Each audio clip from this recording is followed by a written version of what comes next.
আজ আমরা দশম শ্রেণীর সরল সুদ কষা করব। প্রথম আমরা যখন ব্যাংকে কিছু টাকা রাখি তখন আমরা এক্সট্রা কিছু টাকা পাই। সেই কত টাকা পাই সেটাই সরল সুদ কষার অঙ্ক। তো এই সুদ কষা কিভাবে উৎপত্তি হলো না, আগেকার দিনে মানুষ যখন বেড়াতে যেত, তীর্থে যেত, তখন তারা তাদের কিছু মূল্যবান অ্যাসেট অন্যের কাছে দেখাশোনা করার জন্য রেখে দিয়ে যেত। বিনিময়ে ফেরার পথে ফেরার ফেরার পর কিছু টাকা তাদেরকে দিত। তো এইভাবে আস্তে আস্তে সুদের প্রচলন হয়েছিল। কিছু লোক ছিল যে সুদের বিনিময়ে এই টাকাটা রাখতো, সম্পত্তিটা রাখতো। তো এইভাবে সুদ কষা চালু হয়েছিল।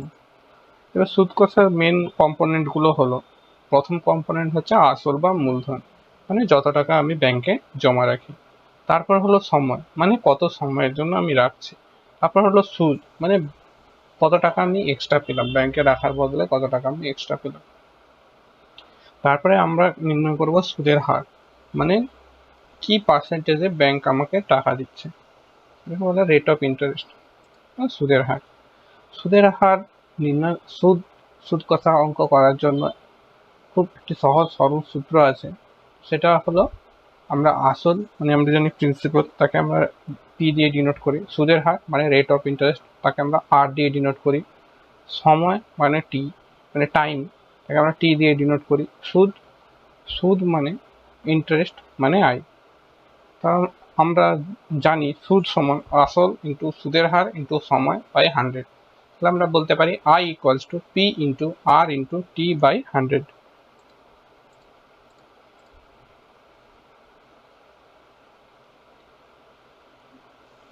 এরপর আমরা একটা সহজ অঙ্ক দেখবো, এটি উদাহরণে দেওয়া আছে যে দাদার পাসবইয়ে দেখছি 800 টাকা বেড়ে গিয়ে 832 টাকা হয়েছে 1 বছরে, কিন্তু কেন এমন হলো? মানে 1 বছরে আমি বছরের শুরুতে আমি 800 টাকা জমা দিয়েছিলাম দাদার পাসবইতে, ব্যাংকের অ্যাকাউন্টে। সেই টাকা বছরের শেষে গিয়ে দেখছি 832 টাকা হয়ে গেছে, কিন্তু কেন এমন হলো? আসলে ব্যাংক এই 800 টাকা রাখার 1 বছর রাখার জন্য আমাকে সুদ দিয়েছে। তাহলে এখানে আসল সমান 800 টাকা, সুদের হার এখানে আমরা দেয়া নেই, আমরা ওটাকে আননোন যেহেতু আর ধরবো। সময়, এখানে সময় হচ্ছে 1 বছর। সুদ, সুদ কত টাকা না 832 টাকা মাইনাস 800 টাকা সমান 32 টাকা। তাহলে আমি ব্যাংকের কাছ থেকে 32 টাকা পেয়েছি। এক্সট্রা যেই টাকাটা পেয়েছি সেটাকে আমরা বলি সুদ, এবং তাহলে সেই টাকাটা হচ্ছে 32 টাকা। তাহলে এখানে আমরা তিনটি জানি, একটি অজানা। তাহলে অতি সহজেই আমরা এই ফর্মুলা দিয়ে,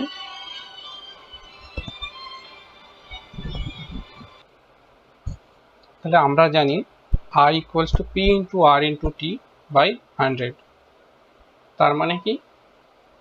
তার মানে আমরা বলতে পারি I ইকুয়ালস টু 32, মানে 32 equals to 800 into R into 1/100। এবার আমরা কাটাকুটি করব, 800 আর 100, দুটো শূন্য শূন্য কেটে গেল। 8কে যদি আমি 32 দিয়ে কাটি তাহলে রইল 4। তার মানে আমরা বলতে পারি আর ইকুয়ালস টু 4। তাহলে আমরা এখান থেকে বের করতে পারলাম সুদের হার ইকুয়ালস টু 4। এবার আমরা পরের অঙ্কে চলে যাব।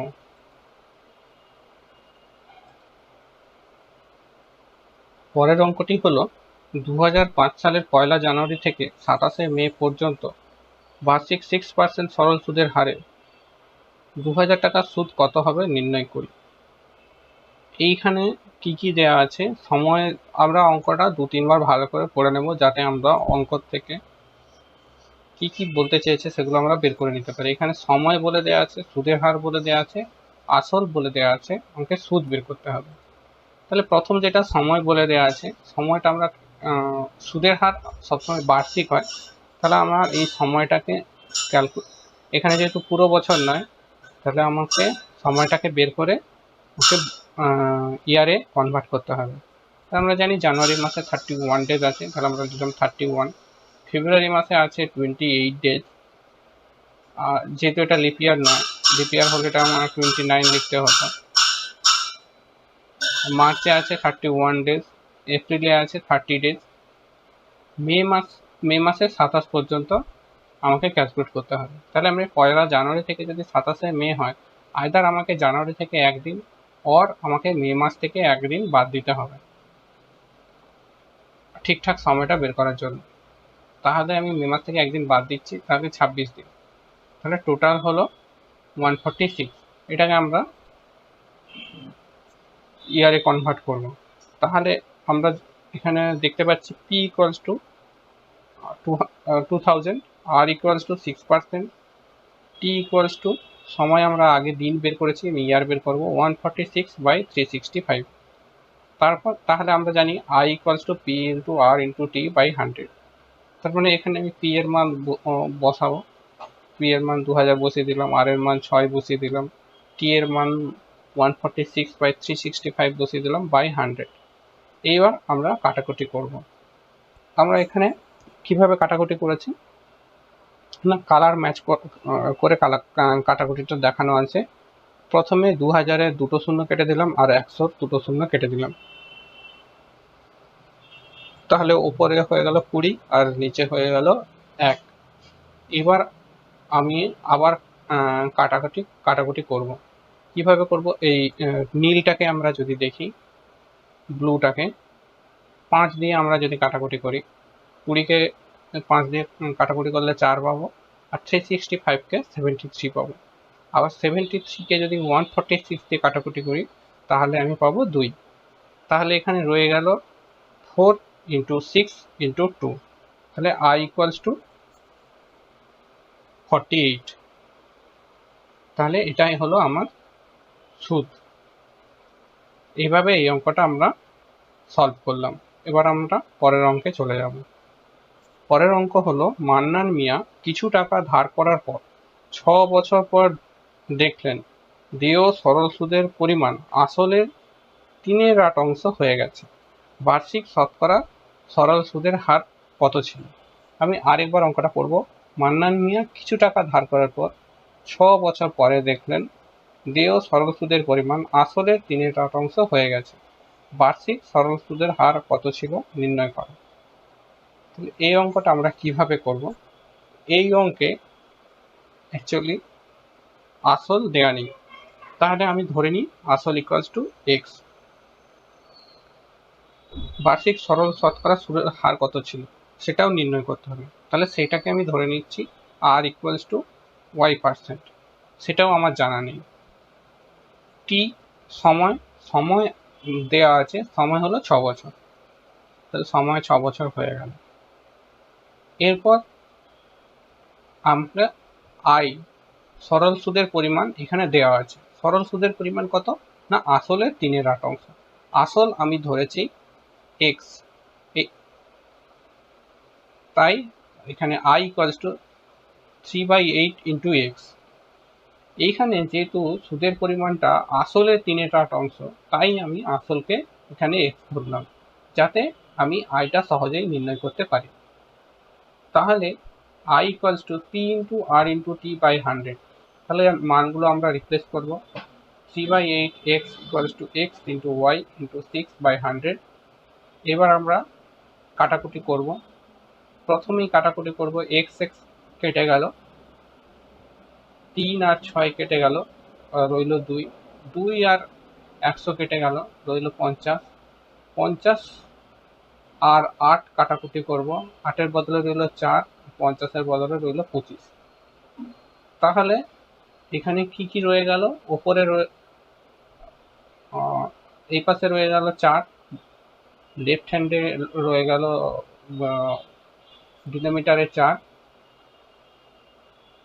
আর ডান দিকে রইল y/25।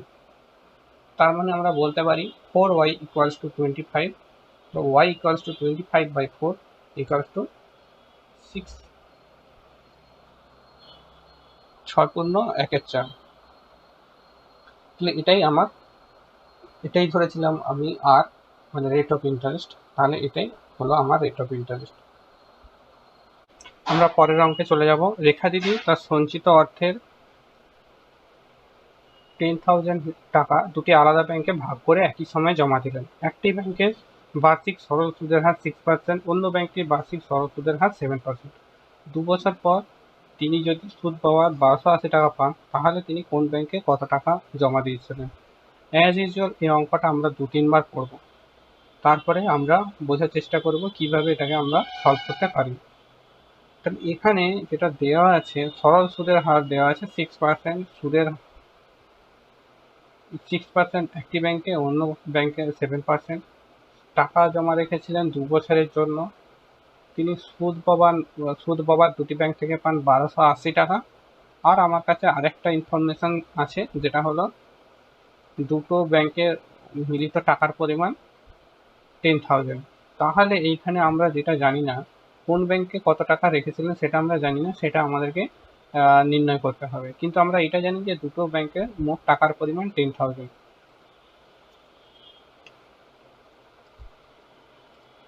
তাহলে এখানে আমি দুটো ব্যাংকের প্রথমে ইন্টারেস্টটা বের করব। একটা ব্যাংকে রেখেছিলেন, আমি ধরলাম এক্স টাকা 6% হারে, তাহলে ওর সুদ হলো এক্স ইন্টু 6 × 2/100। এখানে কোনো কাটাকুটি করবো না, এটাকে রেখে দেবো, পরে আমরা দেখবো কিভাবে এটাকে কাটাকুটি করা যায়। আরেকটি ব্যাংকে রেখেছিলেন, আমি ধরলাম ওয়াই টাকা, তো সেখানে রেট অফ ইন্টারেস্ট ছিল 7%, এটাও 2 বছরের জন্য রেখেছিলেন। তাহলে এখানে আই হলো ওয়াই ইন্টু 7 × 2/100। তাহলে আমি জানি যে দুটো ব্যাংকে মোট টাকা রাখার পরিমাণ 10,000। তাহলে আমরা বলতে পারি কি, X plus Y equals to 10,000। আরেকটা জিনিস আমরা যেটা জানি সেটা হলো যে আপনার সুদ পাবার 1280 টাকা পেয়েছি। তাহলে এই দুটো যদি ইন্টারেস্ট আমি অ্যাড করি তাহলে সেটা 1280 সমান হবে। তাহলে আমরা বলতে পারি X into 6 × 2/100 plus Y into 7 × 2/100 equals to 1280। তাহলে আমরা বলতে পারি 6x plus 7y/50 equals to 1280। এখানে আমরা 2 আর 100কে কাটাকুটি করেছি,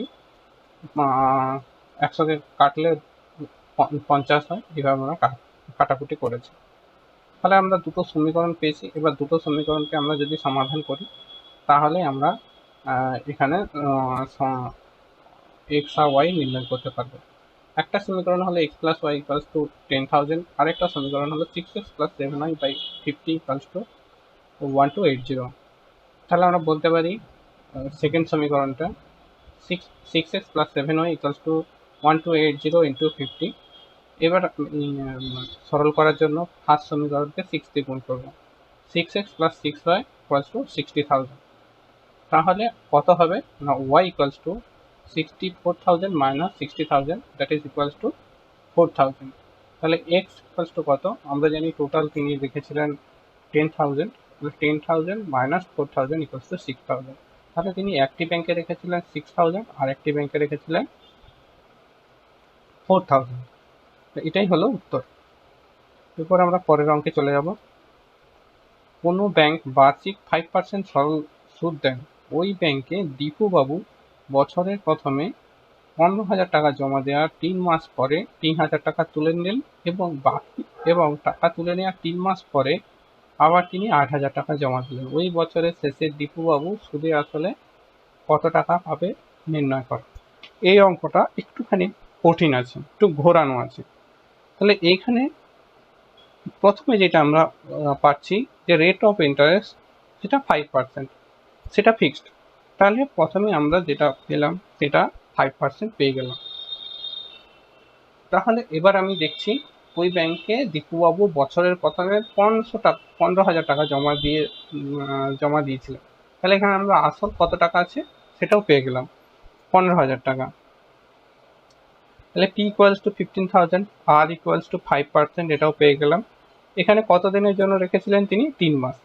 তাহলে t ইকুয়ালস টু 3/12 1/4। তাহলে এখানে আমি আইটা পেয়ে যাবো, আই ইকুয়ালস টু আমরা জানি p into r into t/100। তাহলে 15,000 ইন্টু 5 ইন্টু 1/4/100, এটা হলো ইন্টারেস্ট। এবার আমরা কাটাকুটি করব, 100কে 0 0 কাটবো, কেটে দিলাম। এরপর আমি কাটবো 150 আর 4কে কাটবো, 150 কাটলে 75 আর 4কে কাটলে 2 দিয়ে কাটলে 2।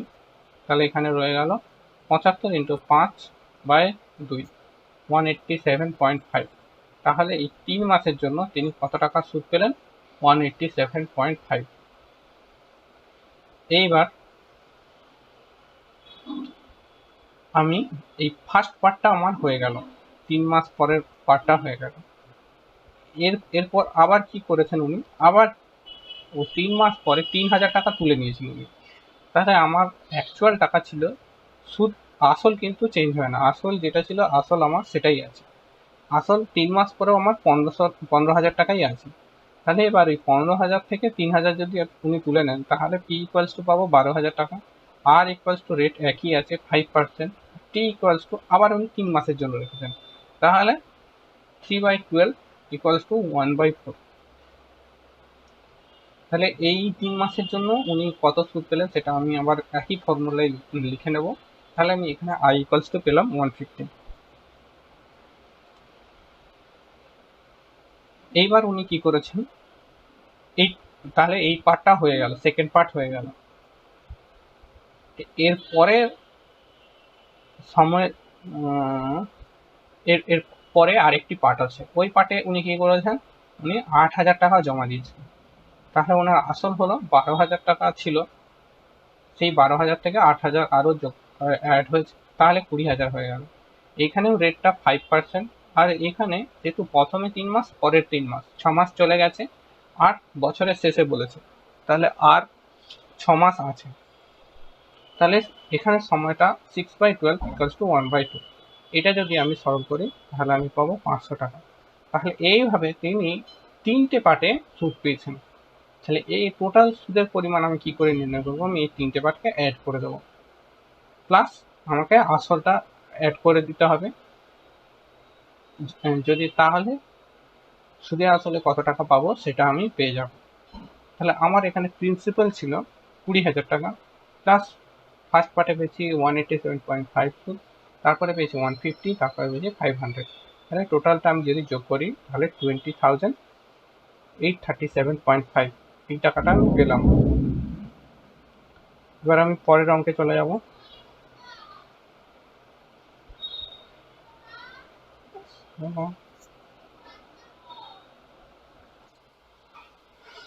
এবার আমরা শুরু করব পরের অঙ্ক।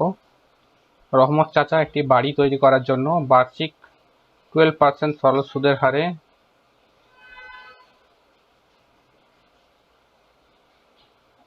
2,40,000 টাকা ব্যাংক থেকে ধার নেন। ধার নেওয়ার 1 বছর পর তিনি বাড়িটি প্রতি মাসে 5,200 টাকায় ভাড়া দেন। ধার নেওয়ার কত বছর পর তিনি বাড়ি ভাড়ার আয় থেকে ব্যাংকের টাকা সুদসহ পরিশোধ করবেন? তাহলে এখানে কি দিয়েছে না, একটা বাড়ি তৈরি করার জন্য একজন মানুষ 12% হারে 2,40,000 টাকা ব্যাংক থেকে ধার নিয়েছেন।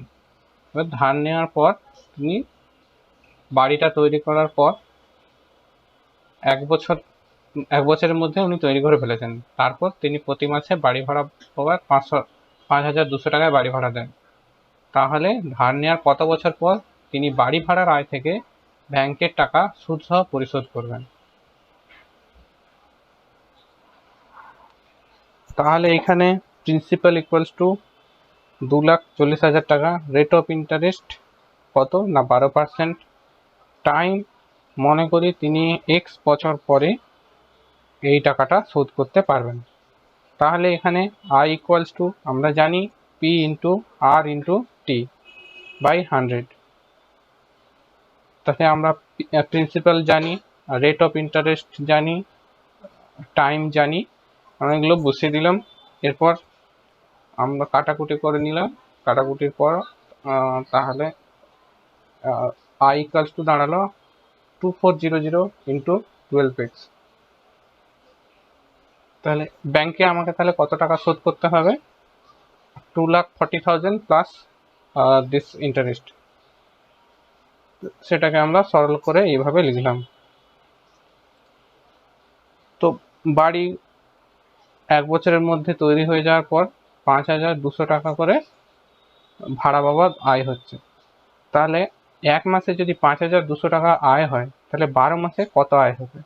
আমরা গুণ করব 5,200 ইন্টু 12, কিন্তু আমরা একে সরল করব না, এইভাবে রেখে দেব।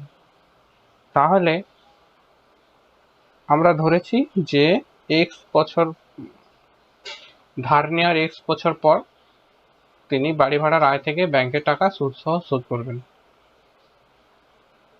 তাহলে এইখানে সময়টা হবে এক্স মাইনাস 1 বছর, কারণ 1 বছর তার বাড়ি তৈরি করতে লেগেছে।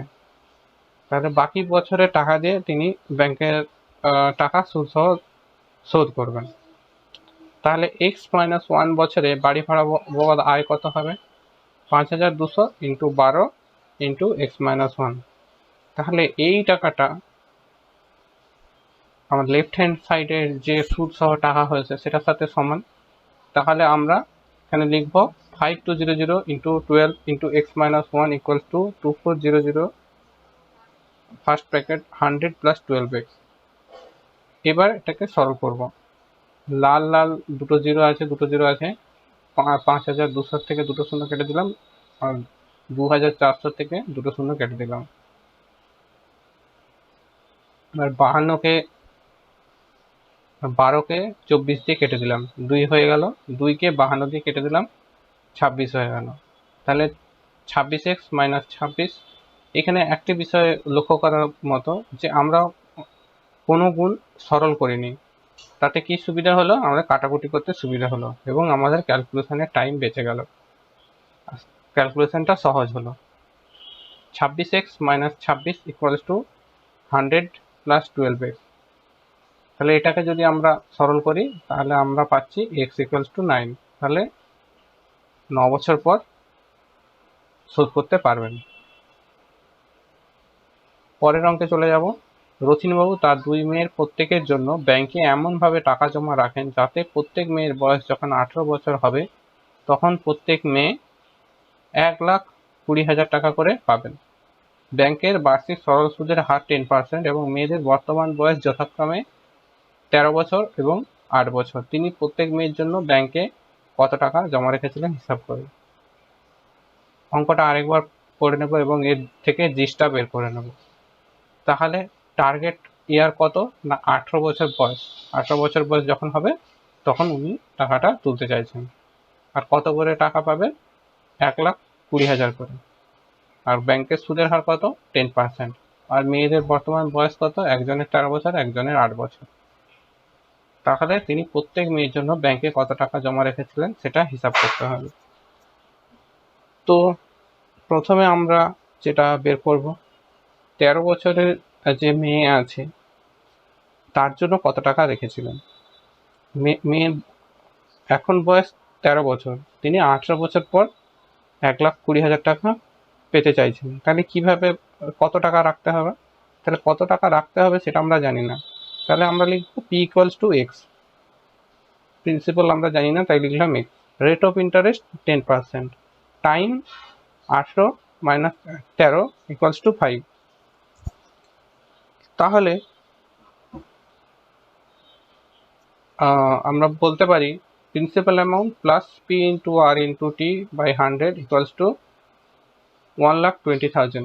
তাহলে পি মানে আমরা জানি X, x plus X into 10 into 5 by 100 equals to principal amount. তাহলে এটাকে আমরা সরল করব। 10 আর 100 শূন্য কেটে 10 করে দেবো, আর 5 আর 10 কেটে 2 করে দেবো। তাহলে x x plus x by 2 equals to principal amount. তাহলে আমরা এটাকে আরও সরল করবো। 2x plus x by 2 equals to principal amount. তাহলে 3x by 2 equals to principal amount হলো। তাহলে এখানে আমরা এখান থেকে বের করলাম x ইকুয়ালস টু 80,000। তাহলে 80,000 আমি যদি রাখি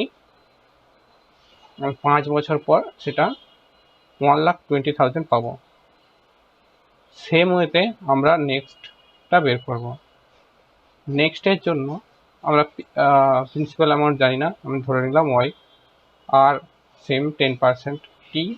এখানে যেহেতু মেয়েটির বয়স 8 বছর সেই জন্য আমরা 18 থেকে 8 বাদ দেবো, তাহলে 10 বছর পেলাম। তাহলে P plus PRT by 100 equals to 1,20,000, same amount পাচ্ছে, তাই সেম অ্যামাউন্ট লিখবো।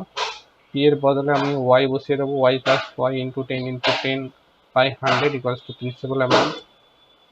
এখানে 10 ইন্টু 10 আর 100 কেটে গেল, তাহলে 2y রয়ে গেল। 2y equals to principal amount, তাহলে y ইকুয়ালস টু 60,000। তাহলে এই মেয়ের জন্য 60,000 রেখেছিলেন।